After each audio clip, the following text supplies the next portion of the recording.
Kali ini kita akan masuk tema 2, selalu berhemat energi, subtema 1, sumber energi, pembelajaran 1 atau pertama. Ya, pembelajaran pertama. Ayo amati gambar berikut keluarga ini ya. Setelah itu jawablah pertanyaan. Setelah kamu amati, jawablah pertanyaan berikut. Ada 3 pertanyaan itu apa? Ya, dengan berhubungan dengan gambar tersebut. Suatu keluarga. 1. Apa yang diceritakan gambar tersebut? Kamu lihat apa yang diceritakan pada gambar tersebut. Ibu jawab, gambar tersebut menceritakan aktivitas manusia di bawah cahaya matahari. Kemudian pertanyaan kedua, berdasarkan gambar, dapatkah kamu menyebutkan apa saja manfaat matahari bagi keluarga tersebut? Mengapa demikian? Kemukakan alasanmu.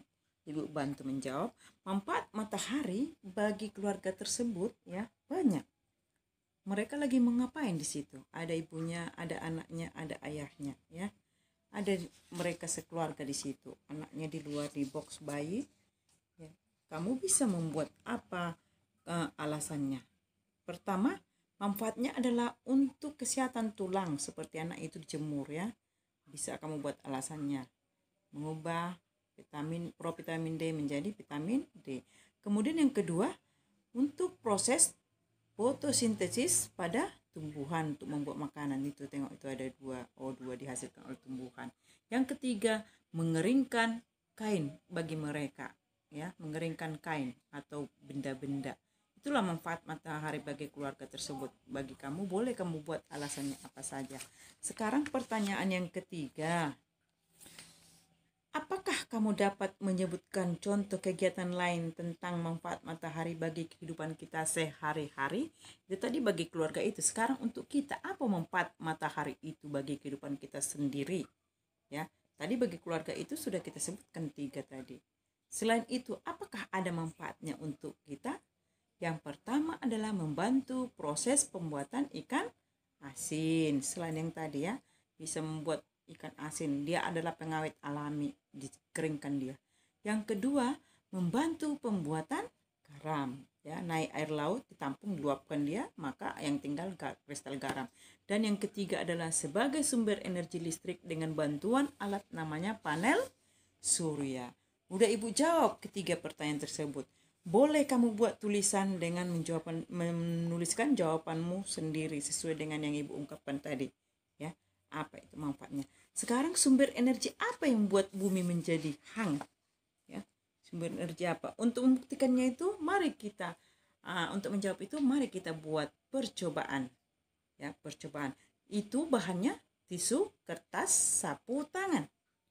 Nah, langkah-langkah percobaannya yaitu 1. Basahi 2 helai sapu tangan, 2 lembar tisu, 2 lembar kertas. 2. Jemurlah sehelai sapu tangan, selembar tisu, dan selembar kertas di tempat proses yang panas. Sedangkan sisanya letakkan di tempat teduh. Yang ketiga, amati dan tuliskan perubahan yang terjadi pada benda-benda tersebut setelah 15 menit bagaimana, setelah 30 menit bagaimana, setelah 60 menit bagaimana yang kamu lakukan tadi. Ya, di 2 tempat panas dan tempat teduh. Bagaimana dia setelah 15 menit, 30 menit. Ketiga, yaitu tisu, kemudian kertas, sapu tangan.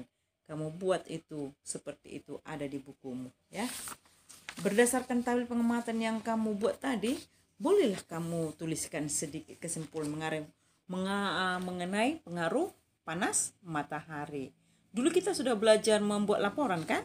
Jadi kamu dibuat dan suruh membuat laporan. Sekarang kita ayo membaca, lihat buku halaman 5, yaitu judulnya Kisah Ali si biji energi. Aku si Ali biji energi. Aku menanam biji-biji energi di sebuah ladang yang luas di peternakanku. Saat matahari bersinar, ada energi pada cahaya matahari. Cahaya matahari membantu biji-bijiku tumbuh menjadi tanaman-tanaman yang tinggi. Tanaman-tanamanku menyimpan energi itu di dalam akar, batang, daun, dan butiran biji yang baru. Dengan segera, aku akan tumbuh tinggi dengan daun-daun yang lebar dan biji-biji yang baru. kamu bisa memasak dan memakan aku supaya kamu memiliki energi. Energi itu akan membantumu tumbuh, bergerak, dan berpikir. Aku juga memberi makan hewan-hewan ternak dan beberapa bagian dari tubuhku sehingga mereka tumbuh besar dan sehat. Itulah dia teks kisah Ali si biji energi, ya. Tugasmu untuk itu kamu buatlah, ya. Kamu buatlah seperti di halaman 5, kamu disuruh buat peta pikiran, buatlah gambarnya supaya menarik di kertas karton nanti, ya. Sekarang kita lanjut. Energi matahari adalah salah satu sumber daya alam yang melimpah. Tumbuhan seperti jagung juga merupakan sumber daya alam yang harus dibudidayakan. Sumber daya alam tersebut diberikan Tuhan untuk umat manusia. Sekarang ada pertanyaan, ya. Ada pertanyaan 2. Apa yang terjadi apabila permintaan terhadap jagung tinggi? Coba pikirkan. Apa yang terjadi? Kemudian apa yang harus dilakukan agar permintaan terpenuhi? Ibu bantu kamu menjawab pertanyaan tersebut.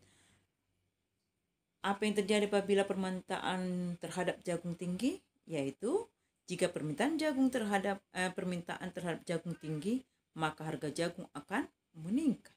Itu yang terjadi. Pasti harga jagung akan naik, ya. Kemudian apa yang harus dilakukan agar permintaan itu tersebut terpenuhi? Nah, yang harus dilakukan agar permintaan tersebut terpenuhi adalah dengan menyelenggarakannya. Nah, sekarang kamu adalah ayo membaca. Kamu baca nanti, itu bukumu ada teksnya di halaman 7, ya. Di halaman 7. Kamu ikuti. Indonesia memiliki sumber daya alam berlimpah. Disebut sumber daya alam karena berasal dari alam. Penduduk Indonesia dapat menikmati sumber daya alam tersebut untuk memenuhi kebutuhannya.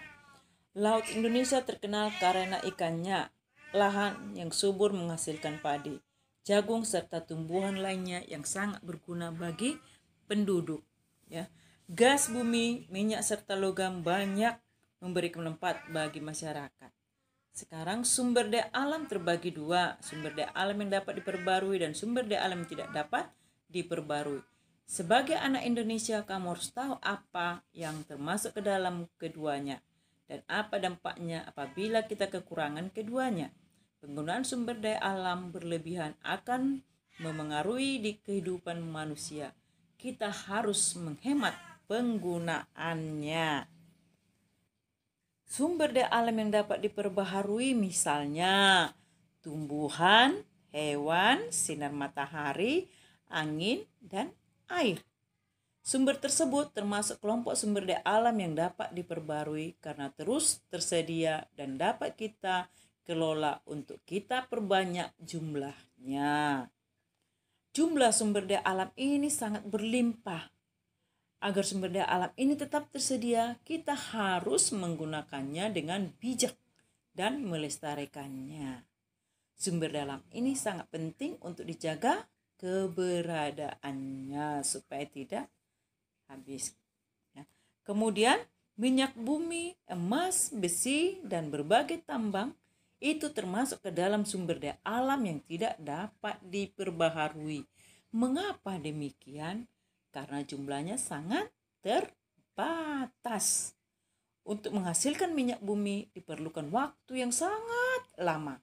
Oleh sebab itu kita harus hemat menggunakan sumber daya alam tersebut. Terima kasih. Demikianlah sumber energi matahari.